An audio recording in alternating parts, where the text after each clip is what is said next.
حلاقة الشعر في البيت سهله.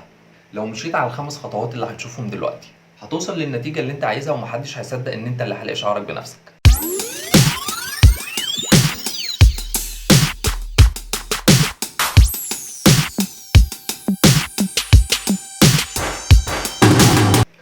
اهلا بيكم احسن واشك رجال على الكوكب. معاكم محمد سليم. لو دي اول مره تشوف القناه اعمل سبسكرايب وفعل زرار الجرس. عندكش وقت تروح للحلاق؟ مشوار تقيل عليك، لازم تحلق. زي ما هتشوفوني دلوقتي وصلت لمرحله ان لازم احلق باي شكل. كنت مضغوط في الشغل وما عنديش وقت ان اروح للحلاق، حبيت اجرب ان احلق لنفسي واشارككم التجربه. يلا نشوف.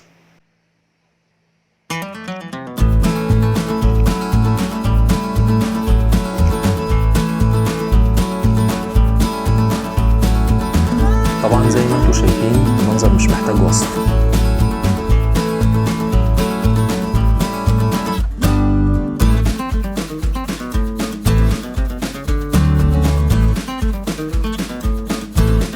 المرحلة الأولى هنغسل الشعر عشان يبقى مفرود وواضح أكتر معانا.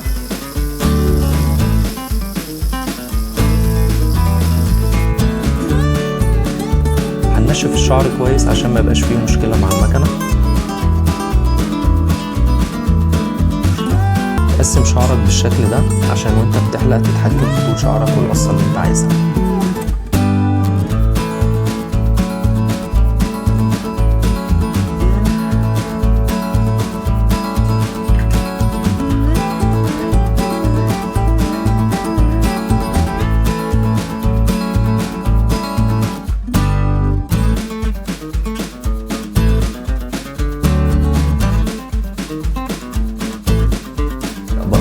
هو طبيعي اننا نبدأ بالصغير، بس عشان الشعر طويل هنبدأ بالكبير.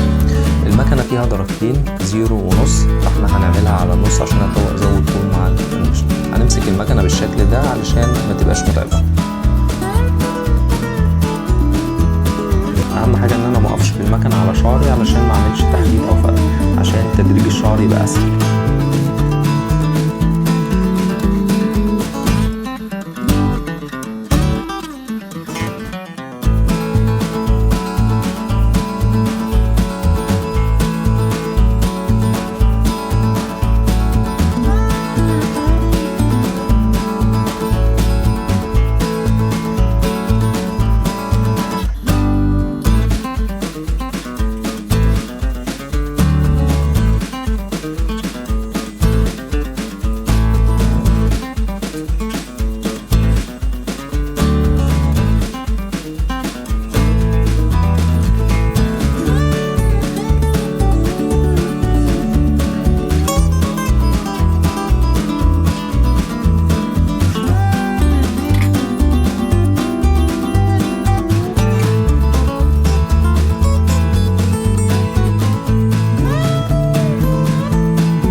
زي ما انتوا شايفين تدريج الشعر بقى واضح جدا.